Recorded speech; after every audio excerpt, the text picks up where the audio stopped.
تو یاد چیز کیسی ہوتی ہے؟ بار بار پڑھنے سے، بار بار پڑھنے سے کوئی چیز یاد ہو، اس کو بندہ پڑھنا چھوڑ دے پھر بھی بھول جاتی ہے۔ تو خلاصہ کیا نکلا کہ جو سورہ کاف کو پڑھتا رہے، اس کی پہلی 10 آیات، اچھا یہ 10 آیات ہیں کیا؟ قرآن ہے۔ معلوم ہوا قرآن دنیا جہاں کے سب سے بڑے فتنے سے حفاظت کا ذریعہ ہے۔ جب سب سے بڑے فتنے سے حفاظت کا ذریعہ ہے تو چھوٹے فتنے کدھر گئے؟ چھوٹے چھوٹے فتنے، یہ بڑا فتنہ جس کو سرکار کہیں یہ سب سے بڑھ کر فتنہ ہے۔ اگر اس سے قرآن کی تلاوت بچا سکتی ہے تو بیماریاں کدھر گئیں، مشکلات کدھر گئیں، مسائل کدھر گئے، ہر چیز کو ہم دیکھ لیں۔ تو قرآن کے اوپر بندہ پکا ہو جائے، قرآن کو پڑھے بھی، قرآن کو سمجھے بھی۔ پھر آگے ہم سماعت کرتے ہیں۔ ابو داؤد شریف کی حدیث پاک ہے، نبی پاک صلی اللہ تعالیٰ علیہ وآلہ وسلم کے صحابی حضرت عقبہ وہ کہتے ہیں ہم لوگ سفر میں تھے سرکار کے ساتھ، اچانک ہمارے اوپر اندھیرا چھا گیا اور تیز اندھیری آنے لگی، طوفان۔ یہ کبھی کبھی آپ نے دیکھا ہو کہ جب بہت زیادہ جو ہے وہ آندھی آتی ہے تو اچانک کبھی کبھی اندھیرا بھی ہو جاتا ہے۔ تو وہ ایسا معاملہ ہو گیا، دن چڑھا ہوا تھا، اندھیرا ہو گیا، تیز ہوا، تو ہم ساری پریشان ہو گئے۔ رسول پاک صلی اللہ علیہ وسلم نے اللہ سے پناہ مانگنا شروع کر دی اور سرکار نے فرمایا معوذتین کے ذریعے اللہ سے پناہ مانگو، کسی پناہ مانگنے والے کے لیے ان صورتوں سے بہتر کوئی صورت نہیں۔ یعنی آخری 2 صورتیں کیا ہیں؟ قرآن۔ یہ بڑی مشکل آ گئی، اس کے کئی حل ہو سکتے تھے لیکن اللہ کے محبوب نے فرمایا وہاں کوئی چیز نہیں، سہارا ہی کوئی نہیں۔ حل کیسے کیا؟ آسمان کی طرف سے آئی نا، تو آسمانی مصیبت دنیاوی مصیبت سے بڑی ہوتی ہے۔ آسمانی مصیبت، اچانک اندھیرا ہو گیا، طوفان آ گیا، اللہ کے محبوب نے فرمایا قرآن پڑھو ٹھیک ہو جاؤ گے، آخری 2 صورتوں کی تلاوت کرو۔ معلوم ہوا جہاں بندہ پھنس جائے، نکلنے کی کوئی راہ نہ ہو، قرآن پڑھے تو بندہ نکل آتا ہے۔ تو اگر پہلے ہی بندہ قرآن پڑھے تو ایڈوانس ہی بندہ مشکل سے بچ جاتا ہے۔ تو یہ قرآن کا فیض ہے، یہ قرآن کا نور ہے۔ ہم بالکل ہی قرآن سے دور ہو گئے، بالکل ہی قرآن پڑھنا ترک کر دیا۔ تو جتنا زیادہ ہو سکے قرآن کے قریب ہو جائے۔ نسائی شریف کی حدیث پاک،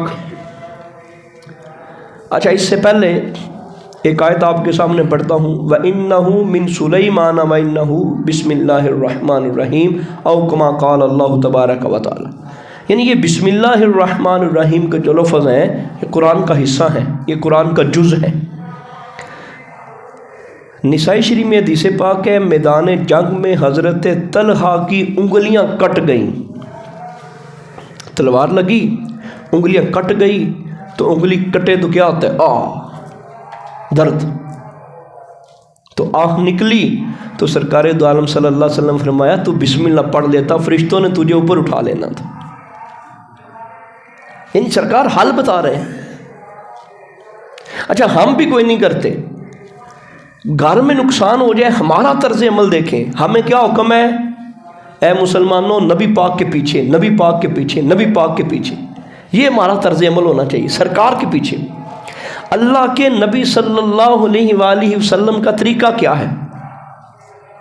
ایک محبوب صحابی جو ہیں ان کو لگی چوٹ، اور چوٹ بھی اتنی گہری لگی، انگلیاں کٹ گئیں، تو سرکار نے فرمایا تو بسم اللہ پڑھ لیتا، فرشتوں نے تجھے اٹھا لینا تھا۔ یعنی مشکلات کے اندر بھی ہم قرآن کا درس دیں۔ یہاں سے یہ مطلب نہیں کہ دوائی دارو کرنا ہی بندہ چھوڑ دے، نہیں وہ کرے، لیکن یہ طریقہ بھی غلط ہے نا جی، صرف دوائی دارو ہی بندہ کرے، قرآن چھوڑ دے، جس طرح اب ہم کرتے ہیں صرف دوائی دارو، کہ گھر میں نقصان ہو جائے، مصیبت آ جائے، بچہ بیمار ہو جائے، ایک ہی واسطہ ڈاکٹر کو لے چلو، بس ڈاکٹر کے پاس جاتے جاتے آدھا گھنٹہ لگ جائے تو کوئی نہیں، خیر ہے۔ باپ نے یہ بھی کوئی نہیں کرنا، اچھا یار میں قرآن پڑھ کے اس کو پھونک مارتا جاؤں، مجھے جتنا بھی قرآن آتا ہے میں پڑھ کے پھونک دوں بچے کو، چلو دوائی بھی لے لیتے ہیں، سات قرآن کی یا اللہ یا کریم یا رحیم یا سلام، اللہ کا کوئی نام تو یاد ہوتا ہوگا، نہیں کوئی صورت آتی، کچھ نہ کچھ تو پڑھے۔ ہمارے ذہن میں ایک ہی بیٹھ گیا ہے دوائی، بس اس طرح کوئی اور مشکل آ گئی، کوئی فلان تعلق دیکھ لو جی، بس قرآن نہیں ہے ہمارے ذہن میں۔ اب سرکار کی طرز عمل کیا ہے؟ وہ ہر معاملے میں قرآن سکھاتے، قرآن پڑھو جی، اندھیرا ہو گیا قرآن پڑھو جی، طوفان آ گیا قرآن پڑھو جی، انگلیاں کٹ گئی قرآن پڑھو جی، فلاں مسئلہ ہو گیا قرآن پڑھو جی، سب سے بڑے فتنے سے بچنا ہے قرآن پڑھو جی۔ تو اللہ کے محبوب صلی اللہ تعالیٰ علیہ وآلہ وسلم یہ رشتہ جوڑ رہے ہیں، حتیٰ کہ مسلم شریف کی حدیث پاک ہے، اللہ پاک کے محبوب صلی اللہ علیہ وسلم نے فرمایا کہ اللہ تعالیٰ اس کتاب کے ذریعے بعض لوگوں کو عروج عطا کرتا ہے اور بعض لوگوں کو ذلیل و رسوا کرتا ہے۔ وہ سیاسی عروج ہو، وہ کلاس میں سے آگے بڑھنے کا عروج ہو، وہ کسی قسم کا عروج ہو، وہ گناہ کا مقصد پیچھے کار فرمانا ہو، اللہ ہر معاملے میں عروج دے گا تو قرآن کے ذریعے دے گا۔ مثالیں سامنے ہیں ہماری، ہم نے پیچھے بھی کتنے سنی۔ وہ صحابی حضرت زید بن حارثہ، کیا ان کا نام تھا، کیا ان کا ظاہری طور پہ دیکھیں دنیاوی اعتبار پہ خاندان ہی نہیں تھا، والد صاحب غلام تھے، تو کیا ہوا، فوج کا جرنیل بنا دیا، جس کے متی جن کے فرما بردار حضرت علی بھی ہیں، حضرت صدیق اکبر بھی ہیں۔ تو یہ رتبہ کیسے ملا؟ ان کو قرآن یاد تھا، قرآن کی وجہ سے۔ کئی ایسی دیگر جنگوں کے اندر صحابہ نے پوچھا فلاں بندے کو بنا دینی، کیوں؟ اس کو سورہ بقرہ زیادہ آتی ہے جی، یہ قرآن کو معیار بنایا۔ تو سرکار نے فرمایا عروج چاہتے ہو، بلندی چاہتے ہو، مرتبہ چاہتے ہو، قرآن کے قریب ہو جاؤ، ہر چیز ملے گی۔ آج بھی زمانے میں جن لوگوں نے قرآن کا دامن تھاما ہے وہی سب سے عظیم تر ہے۔ بڑے بڑے آپ ایم پی کو دیکھ لیں، ایم این او کو دیکھ لیں، بڑے بڑے جج، بڑے بڑے وکیل ان کے قدموں میں جا کے بیٹھتے ہیں، جو قرآن کے ساتھ جڑ گئے، جنہوں نے قرآن کی تعلیمات کو اپنے سینے کے اندر سمو لیا اور پھر عمل بھی کیا۔ حدیث پاک سرکار نے فرمایا، قرآن کے ایک حصے کا ذکر فرمایا صبح شام۔ سرکار فرماتے ہیں سورہ اخلاص، سورہ فلق، سورہ ناس، 3 بار صبح 3 بار شام کو، 3 منٹ لگنے ہیں 3 بار پڑھتے۔ اچھا کوئی 6 کر لے، ساریوں کو پڑھتے، 5-6 منٹ کا کام ہے۔ ابو داؤد شریف ساستہ کی حدیث پاک ہے، ہوگا کیا؟ سرکار فرمایا ہر طرح کے سارے ہی A to Z، نکے وڈے، دینی دنیاوی، ہر طرح کے مصائب، رنج و غم سارے ہی تجھ سے دور ہو جائیں گے۔ کام کیا ہے؟ 3 بار صبح اور 3 بار شام کو، آخری 3 صورتیں۔ کتنا ٹائم لگنا ہے؟ لیکن وہ کیا ہے؟ وہ بھی قرآن ہے۔ تو قرآن کے گلستان سے ایک پھول کی یہ جو ہے وہ مقام و مرتبہ ہے، تو پورے گلستان کی جو سیر کر کے نکلے اللہ اس کو کتنا عطا کرے گا۔ تو یہ سرکار نے فرمایا اس کو ہم اپنی زندگی کے اندر پختہ کر لیں، یہ وعدہ کر لیں اپنے ساتھ۔ یہ تو تقریباً ساروں کو آتی ہیں، قل هو اللہ احد، قل اعوذ برب الفلق، قل اعوذ برب الناس۔ سرکار فرمایا صبح شام پڑھے، ہر قسم کے مصیبتوں سے اور ہر قسم کے رنج و غم سے بندہ محفوظ ہو جائے گا، اللہ اس کو بچا لے گا، اللہ اس کی حفاظت کر لے گا۔ تو اس کو تو ہم اپنی زندگی کا معمول بنا لیں، حصہ بنا لیں، یہ ضرور پڑھنے۔ اچھا یہ ہو گیا دنیا کا معاملہ۔ اب اسپیشلی قبر کے بارے میں ہم حدیث پاک سماعت کرتے ہیں۔ رسول پاک صلی اللہ تعالیٰ علیہ وآلہ وسلم کا فرمان، یہ جو حدیث پاک پڑھنے جا رہا ہوں مسند احمد کے اندر بھی ہے، ابو داؤد شریف کے اندر بھی ہے۔ رسول پاک صلی اللہ علیہ وسلم نے فرمایا جب میت کی قبر میں تدفین کی جاتی ہے، لوگ چلے جاتے ہیں، فرشتے 2 آ جاتے ہیں، جن میں سے ایک کا نام منکر ہے، دوسرے کا نام نکیر ہے۔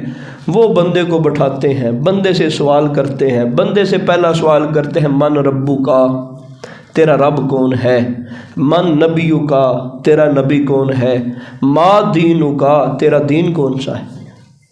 اچھا، یہاں سے میں تھوڑا اشارہ کر دوں، ہمارے ملک ایک بہت بڑا نام ہے علماء میں، تو وہ ایک بار بیان کرتے کرتے وہ کہہ گئے، ہمارے لوگوں میں بھی اس شبہ کا شکار ہوتے، وہ کہتے قبر میں سوال ایک ہی ہے، بخاری کی حدیث ہے، اس میں ایک ہی، ما کنت تقول فی حق ھذا الرجل، کہ سرکار کے بارے میں بس پوچھا جائے گا۔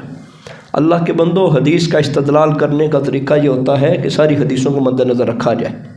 بعض حدیث میں نبی پاک صلی اللہ علیہ وسلم کے بارے میں صرف اتنا ہی ہے، من نبیوں کا، اور وہ بھی ستہ کی حدیث ہے، وہ لمبا سوال بھی کوئی نہیں ہے۔ تو اس لیے جب بھی آپ اس طرح کی کوئی چیز سنیں سیکھیں تو یہ نہ حیران ہو جائے کہ نہیں یار ہمیں تو آج تک غلط ہی بتایا گیا ہے، یہ بندے نے ٹھیک بات کی ہے، اس کی تحقیق کر لینی چاہیے، وہ کسی اور عالم دین سے پوچھ لینی چاہیے۔ اگر کوئی آپ نئی بات سنیں اس کی ریسرچ ہو جانی چاہیے، کوئی تحقیق ہو جانی چاہیے، کسی اور بھی معتبر بندے سے وہ بات پوچھ لینی چاہیے۔ تو اصل قبر میں 3 ہی سوال ہیں، یہ کنسیپٹ نہیں ہے کہ صرف ہی ایک سوال ہوگا۔ بخاری کی بعض حدیث میں یہ بات ضرور آئی ہے، لیکن بخاری ہی کی دیگر حدیث میں، مسلم ہی کی دیگر حدیث میں، اور دیگر سنن اربع اور صحاح ستہ میں یہ واضح ہے کہ 3 سوال ہیں بنیادی طور پر۔ تو یہاں میں ابو داؤد شریف کو پڑھ رہا ہوں، پھر اسی حدیث کے مطابق ہم بات کریں گے۔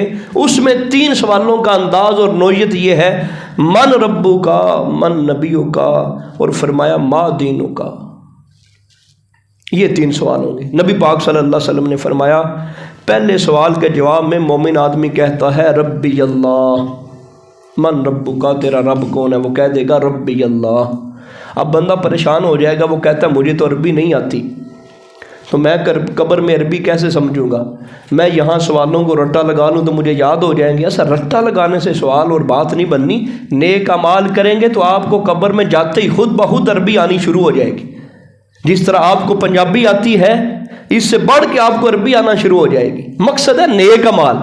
یہ سوال بندہ ساری زندگی یاد کر لے، کرتا گناہ رہے، قبر میں اس کو یاد کوئی نہیں آنے۔ مقصد ہے یہاں نیک اعمال، یہاں اللہ اور اس کے رسول کی فرما برداری، تو وہ قبر میں کہے گا ربی اللہ، میرا تو رب اللہ ہے۔ دوسرا سوال ہوگا من نبیوں کا، وہ کہے گا محمد رسول اللہ، میرے نبی تو میرے آقا ہیں۔ اور پھر سوال ہوگا ما دینوں کا، وہ کہے گا دینی الاسلام، میرا دین اسلام ہے۔ اچھا، اب جو بات سنانی ہے، تینوں سوالوں کے جواب جب دے دیے جائیں گے، فرشتے مومن آدمی سے پوچھیں گے وما یدریکا، تجھے ان سوالوں کا ادراک کیسے ہوا، تجھے علم کیسے ہوا، تجھے سمجھ کیسے آئی، تجھے کس طرح یہ سوالوں کے جواب یاد ہو گئے؟ مومن آدمی کہے گا قرأت کتاب اللہ، میں اللہ کی کتاب پڑھا کرتا تھا، میں قرآن پڑھا کرتا تھا۔ یعنی اگر قبر میں بھی ہم نے کامیابی کا ذریعہ حاصل کرنا ہے تو وہاں پر بھی قرآن ہی کامیاب ہونا ہے، قرآن پڑھنا پڑے گا۔ تو اللہ کے محبوب وہ حدیث بتا رہے ہیں، فرشتہ اس سے پوچھے گا ہاں یار بڑی عجیب گل ہے، اے قبر دے سوال دے بڑا اوکھا سودا ہے، تینوں کس طرح آگے نے؟ تو وہ کہے گا قرأت کتاب اللہ فآمنت بہ وصدقت، صرف قرأت نہیں کرتا تھا، میں قرآن کے احکامات کو مانا بھی اور میں نے تصدیق بھی کی، یعنی میں نے عمل بھی کیا، میں نے اس کو دل و جان سے قبول کیا۔ کتنے غیر مسلم ایسے ہیں جو قرآن کو پڑھتے ہیں، قرآن کی قرأت کرتے ہیں، مومن مسلمان نہیں ہوتے، اور کتنے ایسے ہیں کہ جو قرآن کو اس ارادے سے پڑھتے رہے کہ ہم نے قرآن میں تنقید کرنی ہے، اللہ نے قرآن پڑھتے پڑھتے ان کو ہدایت دے دی۔